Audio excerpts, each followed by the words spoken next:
What's going on, everyone? It's Mike back again. I should be excited, shouldn't I? The Blues are playing, and I should be excited, John. But yeah, I'm not. Everton are playing Fulham. Difficult game away from home. We've been better away from home. That's one positive. Can you cheer me up? No, because even the away form's starting to fall apart, isn't it? Listen, tough game. Marco Silva's got his team playing with fight, with spirit. They know what they're doing. They're playing well. He's got good individual players who play as a team. They're organised. Everything that I've just said there is the complete opposite to this Everton team. So I feel your pain. There's no excitement. I'm not up for the game. I'm glad I'm not going. I couldn't think of anything worse. Yeah. So no, I'm not. Can't cheer you up. I just, and I know we have to stop being negative because, listen, people will start getting bored with this. But I said it yesterday on the video. I'm not going to sugarcoat anything. I'm not going to jump through hoops and shout it from the rooftops that I'm excited when I'm not. And I think I speak for the majority of Everton fans that we're struggling at the minute, as individuals, as supporters, we are struggling to get up for these games. And what makes it even worse is you listen to Sean Dyche and the tripe that he comes out with every press conference about we played well against Fulham last time we played them at Goodison. As you quite rightly pointed out, we didn't lay a glove on them for 75 minutes. So does he, obviously he sees things, there's a lot of Everton fans who have their blue tinted glasses on. I think he has his Sean Dyche tinted glasses on because I'm not seeing what he sees. So I think he needs to take a step back, wake up and smell the coffee and have a pop at the players, Michael, because they're not performing. And whether it's down to Wimber, his training regime, whether it's tactics, whatever it is, they're certainly not doing on the pitch what they're doing in training. If I'm starting to think, has he lost the dressing room? It's 1 win and 8 now, I think, and that was the replay at home to Crystal Palace. So no, I can't cheer you up. I don't think anything can cheer me up. And no, it's just rubbish, isn't it? It is. Do you want to start this video again? No, do you know what? It's frustrating for me because he alluded to the 2 times we played Fulham. And he mentioned the first game of the season, and he said, we played well, but we didn't put the ball in the net. And yeah, we did. I mean, we were both there. We both were sitting next to each other in that game pretty much. We were a couple of rows apart. And we both said that we battered Fulham, but we just couldn't put the ball in the net. The second time we played them in the Carabao Cup, that read in the middle of the park, he had acres of space. Willian tore, I seem to think, I can't remember if it was Young or Patterson, but he tore one of them a new one. And it wasn't good. It's not like we played well. We didn't really lay a glove on them. He brings on Arnaut Danjuma, who changes the game, gets a few chances. He gets 2 or 3 chances. If you remember, he had that volley, which was a decent effort, and he has that chance. He has that other chance where he just misses, and he almost changed the game. But that was 75 minutes in. That was another late substitution. So I didn't agree with his comments today where he said he thought we played very well, because if that's the standard of his very well, then I have some major concerns about what the standard of his excellent looks like and what the standard of his very poor looks like. And I'm going into this game against Fulham, and both me and you over the last 2 days, your video yesterday was hilarious, but it was, what you said hit home for a lot of fans. You were very honest, you were very open, and I said the same in my match reaction. I was very honest. We've had a lot of laughs and a lot of great comments from people, but we're sitting here completely demoralised, going to a team that I think 2, maybe 3 years ago was a championship side, who are let's be honest, miles better than us in most departments. And both me and you, I mean, we've already spoke about our score prediction, but I'm just going to throw it out there. Both me and you think we're going to lose 2-0. And that's because we've got no hope. We've got no joy. We've got no excitement. We've got nothing to aim for. And it doesn't matter what 11 he puts out on that pitch tomorrow. I'm expecting nothing. And people will say, Mike, we've been better away from home. You know, we've played well away from home. We might have up until we played Wolves 3 weeks ago and got done 3-0, was it, or something, you know, and we didn't even turn up. And Wolves are a very similar team to Fulham. So I'm not excited for this game at all. I'm not looking forward to it. I think we are going to lose. And I don't know how we don't lose, if I'm being honest. I can't see a way that we break this team down. He's going to start McNeil and Harrison again. And partly that is because he's got no real choice, but he has got choices. You know, I would not be bothered about seeing a Lewis Dobbin. If Arnaud Danjuma is not going anywhere, then start him. It just, he is absolutely rattling me with the things he's saying and the mismanagement. And I get it's not an easy job. I get it. I understand Everton was a mess before Dyche, and it's going to be a mess probably after Dyche. It is a mess. But he's not making it easier for himself by playing players who are out of form and should be dropped. And that, in my opinion, as a result, is making them complacent because they're like, I ain't going to get dropped anyway. Doesn't matter if I have a bad game. And I know McNeil's had stuff off the pitch that's probably and I am your number one advocate for mental health and support and family and all of that. You know that. But even as a result of that, take him out of the firing line. You know, we've got Danjuma, who was there training extra hard, chomping at the bit to play games of football. You've got Lewis Dobbin, who, I mean, you absolutely nailed it on the head yesterday. You absolutely nailed it when you said, if I was him, I'd walk into Dyche's office and ask for a loan. I don't understand how he's not playing. He's scored 1 goal this season in about a tenth of the minutes that Jack Harrison and McNeil has played this season. Do just mix it up, because what we're seeing, what we're being served, isn't working. Right, so 2 points what you've just said there. One, the way he speaks in his press conferences. If you've got players watching that and listening to what he's saying, how do you expect these players to get up for the fight and get up for the game if he's turning around and saying we've put decent performances in? These players, as you quite rightly say, must think, well, he thinks we played well against Fulham last game. We're playing Fulham again. My place is rather safe because he thinks we've done all right. So how are they supposed to get up for that? How did he get up for that? And two, my other point was, you're saying about we are stretched and the squad is threadbare. But the players who've been putting poor performances in, we have players to come into that position. I know we're not blessed with, you know, numbers in other parts of the pitch, i.e. your fullback positions. I know that in the middle we're struggling. When we've got Doucoure out, he's a massive miss. We haven't got really anyone to go in there. But when you look at the wings and up front, Michael, he's got options to change it around across the front. And he doesn't. And these players are so comfortable because for weeks we've screamed and shouted out, why is McNeil playing every week? Harrison is not putting it in, yet he runs around, he does a lot of work. So what? He does nothing with it. You've got 2 strikers who can't hit a barn door at the minute. Calvert-Lewin especially, his confidence is so low, but he's still playing them.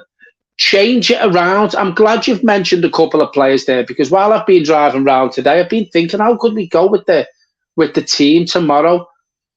And I make a couple of changes and people are going to go, you don't know what you're talking about. I don't know what you're about to say, but I have a funny feeling I'm going to agree with it. Right, so should we go into the team then? Yeah, which leads me on very nicely. Up front first. Well, so I go Danjuma through the middle. I play Danjuma through the middle because just try it. He played 4-4-2 the other day. It obviously didn't work. When you've got Beto up front on his own, it doesn't work. When you've got Calvert-Lewin up front, it hasn't been working. I've just seen something on Twitter where they're saying about, Calvert-Lewin. Tarkowski it was. He done an interview and he was saying he's seen a couple of runs Calvert-Lewin made the other day, but the ball wasn't played to him. No, James, he didn't run. He jogged. Doesn't run. He jogs. So there you go. There's Danjuma up the front.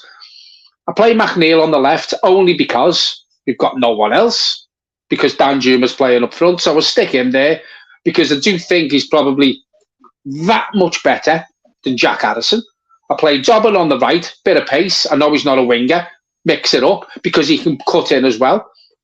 In the middle, I go with James Garner and Onana. And there's the shock. I actually put Godfrey in front of the back four because, as you quite rightly said at the beginning of this video, you've got William who can run through the middle. I can't remember the other player you mentioned then. The good with the ball, Michael, through the middle. They're very capable of cutting teams open and they play it well. They're a good footballing team. Put Godfrey in there. We've seen Godfrey play in the midfield before, Michael, and he's done a good job. He's done a decent job. I'll go to left back. Mikalenko, best left back at the club, probably the only left back at the club, really. Had a great season, straight in. Branthwaite and Tarkowski, good partnership. Played well for months now. Played well together, so they've got an understanding. Here's the shock. I throw Young in at right back because he's the only decent one that we've got fit at the minute. Because Coleman, if Coleman was fit, I'd put him in because I'd play Young or Coleman before Patterson. So there's the shock. I bring Young in, I bring Dobbin in, I bring Danjuma in. Patterson's out. Beto and Calvert-Lewin are out, and Harrison's out. And obviously Pickford starts because it's a league game. I'd have no problem if he dropped him and put Virginia in. Because he hasn't done nothing wrong when he's been playing. So, yeah, is that team good enough to beat Fulham? Probably not, no. But they'll fight. We'll get chances up front with Danjuma. He's capable of scoring a goal. He'll run. He'll put the defence under pressure. He'll be strong. He'll try and take people on. Our two centre-forwards we've got at the club at the minute, Beto and Calvert-Lewin, completely different players to what he is. Yeah, I'm not against anything, if I'm being honest. I mean, you can tell me you were going to field the under-12s and I wouldn't be too fussed. I mean, mine is slightly different to yours, but not a million miles away. I'm not surprised because, I mean, it doesn't go with that, obviously, I don't think, but that would be mine. Yeah. I'll go Pickford in goal, Mikalenko left back, Branthwaite, Tarkowski in the middle. I'll go Patterson at right back, but that's because I put Ashley Young into midfield with Onana and Garner. We've seen it before. The one thing Ashley Young has always seemed to have is the ability to just keep going, have a bit of legs, and if we can have 60 minutes of him working around that line in between, supporting Patterson on the right-hand side when he needs to come out to that side, I'm all for it. So, yeah, I'll go with them three. I'll go with Jack Harrison on the right-hand side still. I'll go with Danjuma on the left. And this has been really, really difficult for me to pick a striker because, as I have said time and time again, I don't massively rate any of them. I don't rate any of them. But do you know what? Based on the fact, and you alluded to it, that Beto did more than Lewin on Saturday, Beto starts for me. So before you give your team out, you say you don't disagree with it, you don't change much from it. You've changed loads, but no. But what you've done is you've fundamentally essentially the only massive one is you've put Danjuma up front. My only worry with putting Danjuma up front is he seems to be really good at getting the ball and running at people. I don't think Everton play a style of football where we'll do that. We go long and we try and play off a striker because it's boring and that's what we do. We go long, we try and aim for Beto, aim for Calvert-Lewin. I don't think Danjuma wins as many headers as Beto. I mean, it's difficult to say because let's be realistic. Beto can't trap a bag of cement. But But maybe we won't go long if them target men aren't there. If he can change the way he's playing, then I have no problem with Danjuma. And I agree with you. The problem is, I don't trust Dyche to start trying to play the football around the grass. You know, the green grass of Craven Cottage. I don't expect the ball. It's like that's the equivalent of asking a snowboarder to start ice skating. Like it's kind of similar, but it's different worlds. It's cold, but it's a different world, and that's what you're asking Dyche to do, from going from Dyche ball to football. It's different. I mean, I noticed it the other day. It was Luton. Luton were passing the ball around lovely, keeping it on the deck. Ross Barkley, a lovely little turn, little ball over the top. And I sat there and went, the last time I saw Everton string more than 20 passes together was at the start of the season, where we scored that goal after 38 passes and everyone was buzzing about it. But that still involved a long ball and a flick on. I mean, it's just a different parallel. We can't play football. We can't do anything. This is what worries me. We can't do anything, because if we try and play football, I know I've just said hopefully we can try and play like that if Danjuma's playing there, but we can't really do that. The long ball doesn't work because we've got two inept centre forwards. I mean, I watched it the other day and the long ball went up. And I can't remember if it was Calvert-Lewin or Beto went for the header. And they're as close as what me and you look on this camera together. Well, what's the point? The other fella should be peeling off if one of them's going to win the header. What's the point? That was the other thing I was going to say. Would you not be tempted? Would you not be tempted to start Beto or DCL and start Chimita or Lewis Dobbin off him? Well, I've got Dobbin on the right anyway, because I think Jack Harrison's poor. So if you want to look at it that way, then take McNeil out because he's been poor again. Always had problems. Put Danjuma back on the left and play Chimiti with one of the others. Play Chimiti with Beto. Calvert-Lewin's doing me head in. My head fell off with him. I don't know whether he's getting sleepless nights because he's got a new ball. I haven't got a clue, but my head fell off because he's had a lot of injuries, and a lot of people alluded to, well, he's not match fit, and we were praising Sean Dyche for the way he sort of nursed Calvert-Lewin back into the team and not rushed him back stuff like that. But he's up to speed now. He should be bursting a gut. I don't see the man sweat. I don't see him put a shift in. I don't see him close the defenders down. I don't see him close the opposition's keeper down when the ball's played back. And it's just so low and void of confidence. And I don't know whether this is the Doucoure factor that he's not there. And I think it's pretty obvious and plain to see that Calvert-Lewin's not as good when Doucoure's not in the team. But he could still break into a sweat, Michael, surely. Yeah. So I'd have no problem playing Chimiti up front and put Danjuma on the left. I would try it. Just try it. Change it. Give the opposition something to think about, because week on week on week, it's the same tactics, it's the same formation, it's practically the same team, unless we get injuries.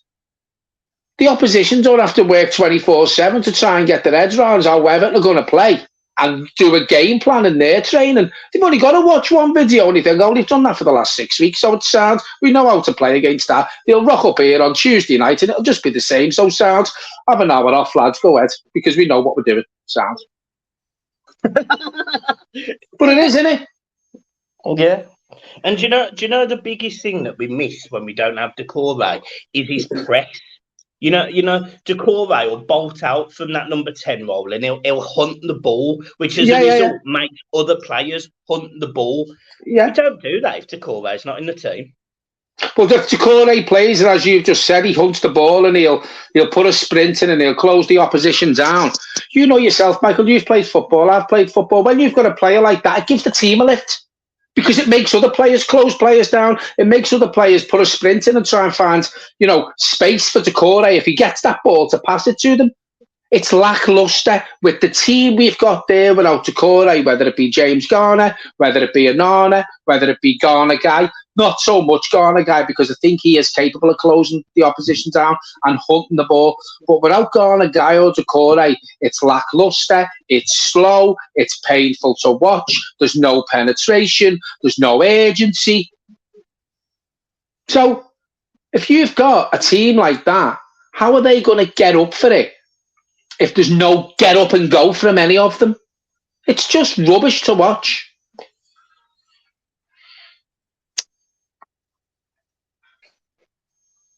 You watch win 3-0 tomorrow. Do you know what, John? We'll be back on here saying we're going to win the league, get your passports out, we'll go to Europe and all that rubbish that we said. I'm telling you, I used a phrase on Saturday that people laughed at, which was, as long as I've got a hole in my... But I'm going to say, as long as I've got a hole in my mouth, which is a massive one. I mean, look... we don't win 3-0 tomorrow. I would be stunned if we get...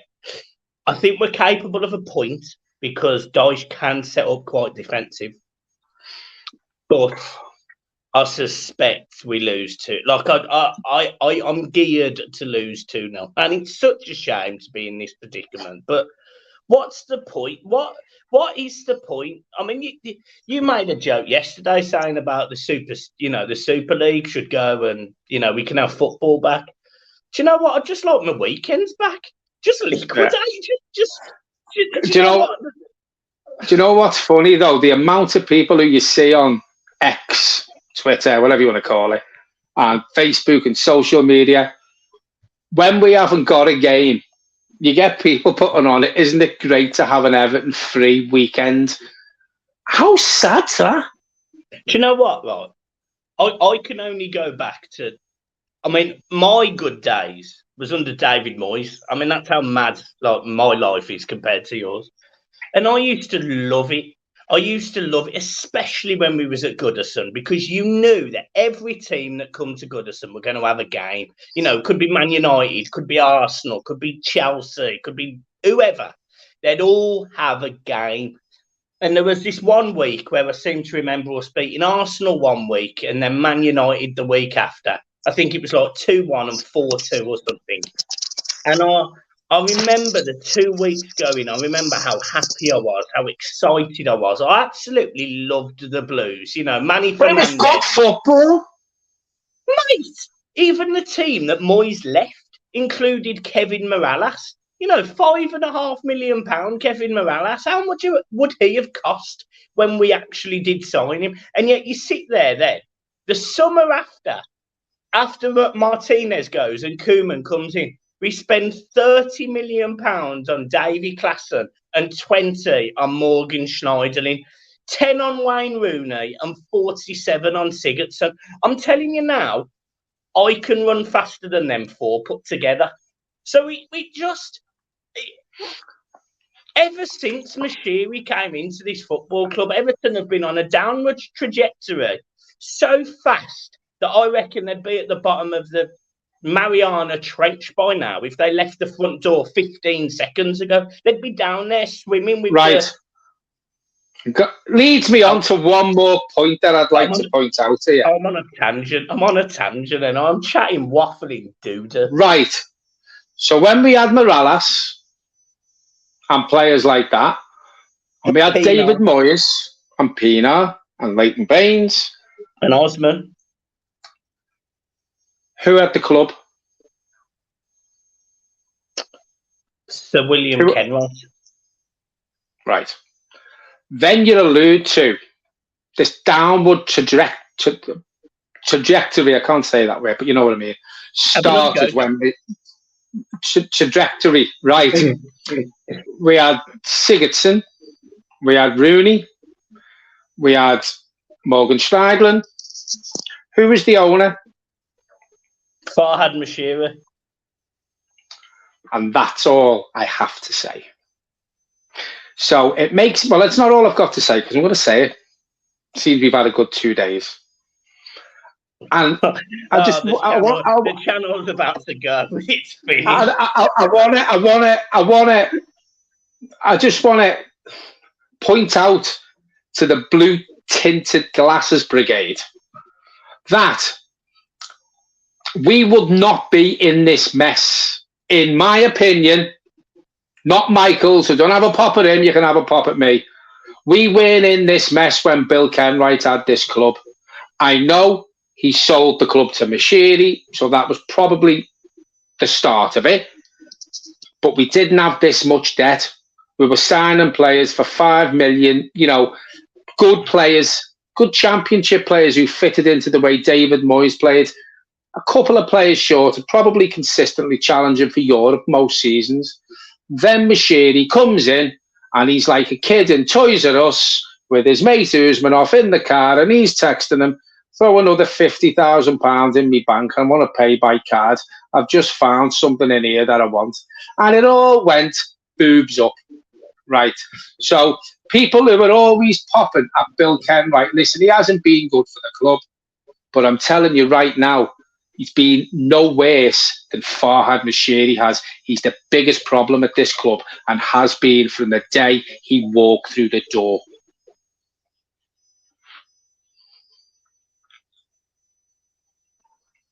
Voila. Voila, indeed, John. That's it. The channel is finished. The comments you're going to get, because it's all going to be Bill's fault. Honestly, John, when you sit... Do you not agree? Oh, yeah, completely, yeah, 100%. But you said to have a pop at him. I agree with him, but pop at him, not me. But, John, yeah, if we're being... let's be completely transparent here, right? Bill Kenwright, whether he held on to the club for too long, whether he got things wrong,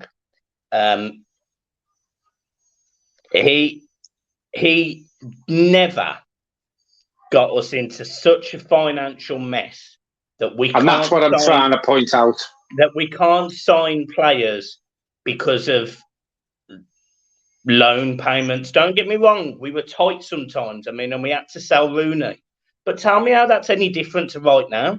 It's only the fact that 777 are absolute mucks. And they're saying, oh, yeah, don't worry about selling Onana. Don't worry about selling Branthwaite. Don't worry about selling these players. Because fact of the matter is, if it was backs against the wall, you guarantee that all 4 of them would be gone. 3 of them, 4 of them, however many I've just sold. They'd all be gone. They'd all be gone. I keep seeing that Ben Godfrey's been linked with a move away. Would not surprise me if he goes. It would not surprise me if he goes. But then you're left with players that we spent £30 million on him, players like Michael Keane, who still get a game. They'll still get a game before the end of the season. They'll still come in. They'll still play. And, I just sit there and I just think, I don't ever remember Bill Kenwright. Don't get me wrong. Some signings we made under Bill and Moyes didn't work. Yeah, but you can say that about any club. But not half as many as what they have under Mashiri, who has had Jacoba Channel, whatever his name is, in his back pocket. Do you remember signing that Anwar El Ghazi from Villa for literally no reason? I think wasn't that he was doing someone a favour, wasn't he? Because Villa wanted to bring a player in. Luca Dean. So they palmed him off to us. I don't think he hardly played. So, listen, I'm not sitting here blowing smoke up Bill's bum.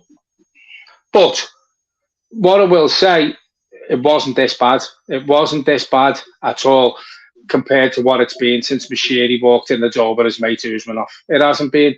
Mashiri's delivered on one thing he promised, and that's the new stadium, which for me has lost all its pull. It's lost all its shine now. Not bothered if I woke up tomorrow and found out that they've stopped the build on the new stadium and we've got to stay at Goodison for another 5 years. Wouldn't bother me. Yeah, but he's built the stadium, but to what detrimental effect?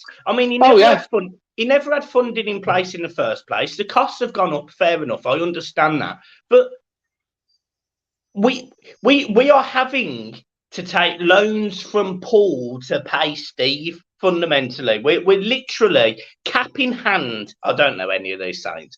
We're literally cap in hand. I think it's you robbing Peter to pay Paul. Robbing Peter to pay. But, well, I tell you what. Jog on you.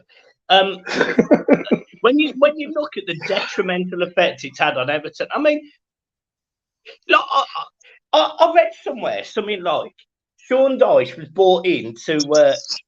Oh no, that was it. We got rid of Andros Townsend to reduce our wage bill. Yeah. And I sat there and thought, our wage bill surely is nowhere near what it was 4 years ago, with Morgan Schneiderlin on 120 grand a week, Rooney on 150 grand a week, Klassen on 90 grand a week. You know, how can our wage bill be a problem now? I'm telling you now, mate. I could go to Goodison Park and be outpaid than most of them players, and I earn £4.50 at the shop. I mean, it's just a joke. I actually don't think the wage is a problem. I think the problem you've got, Michael, is there actually is no extra money to spend. We can't even go out and afford to bring a loan signing in. Well, can't even. And I'm telling you now, every year on year, I sit up like an idiot on deadline day. I finish work early, I come home, and I sit in front of that telly. And every year I say, that's it. I wake up at 1 a.m. to see if we put paperwork in for a late deal, and I get disappointed. I'm not watching it on Wednesday, so don't build your hopes up that anything's going to happen. No, I mean it could be fantastic. We could stay up all night and then sign Anthony Gardner from Tottenham on loan. Yeah, and this is the other thing. We've been linked with Ben Rama. The only way we probably bring Ben Rama in is if Danjuma goes. So we're not better off. Being realistic, John, there's absolutely no way on this earth that Ben Rama joins Everton. I don't even know why he's not playing at West Ham, because I really rate him. He's fantastic. Yeah. Hey, well, he'd walk into our team. Yeah, but so would Danjuma, but he doesn't start. Oh yeah. Well, I know. It's not gonna be long. But the thing is, you know, whether you want to take it as me and Michael are two vultures circling on Dyche, we're not, because as we've quite rightly and openly admitted, his hands are tired. But he needs to get his team selections better. He needs to get his substitutions better. He needs to get his tactics better, because I'm telling you now, Sean Dyche is another one. He feels so safe in this job, because if it come to it, and this is just hypothetical, who sacks the man? Whose club is it? Who's running the day-to-day running of the club? Because Machiri's not interested. And I'm telling you another thing, if this 777 weren't doing what they're doing and giving us loans every other week or putting money into the club, we would be even in a bigger mess than what we are. And I'm not saying I want 777, but I'm telling you now, if they pull the plug on this, or the Premier League don't pass it, we are in a bigger mess than what we would be if they come in.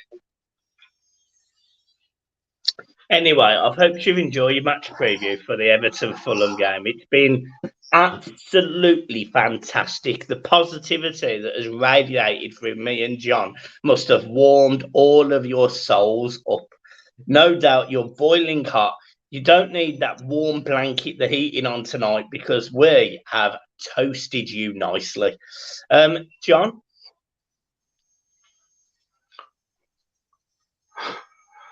And just one more thing, just do me a favour. Do you know, if you ever see me round the ground, right, please don't fill me in, because of me negativity and me calling certain people out, and the blue tinted brigade, and, you know, take your blue tinted glasses off, because a lot of Everton fans can't see the tree for the woods, the wood for the tree, whatever it is, not bothered, right?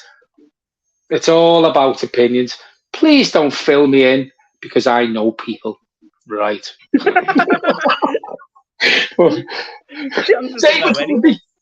I've already known it. Honest to God, Jesus Christ, if he's referring to me, I'll be the first one down the road. I'm gone. John. Yeah, but by the time you get here 2 hours away on brown bread. Oh, it would be a pleasure. Right, guys, I'll leave it there. Thank you. Make sure you like and subscribe. And, yeah, up the toughies.